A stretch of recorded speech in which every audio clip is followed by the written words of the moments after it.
মার্কিন সৈন্য আমাদের চোখের সামনে ইরাকে ঢুকেছে, ইরাক দখল করেছে, মানুষ মেরেছে।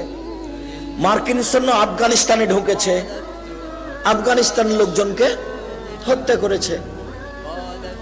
ইহুদি খ্রিস্টান মায়ানমারের লোকজনকে হত্যা করেছে।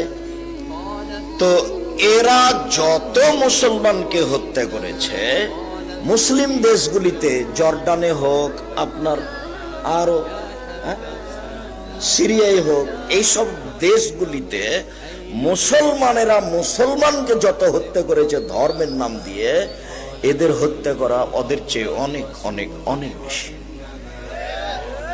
নইলে কি করে বলতে পারে যে রাতের অন্ধকারে সরকারকে মারা যায়? কি করে বলতে পারে যে রাতের অন্ধকারে অমুককে মারা, হত্যা করা যায়? কি করে বলতে পারে যে আত্মঘাতী হত্যা করা, আত্মঘাতী হামলা যায়?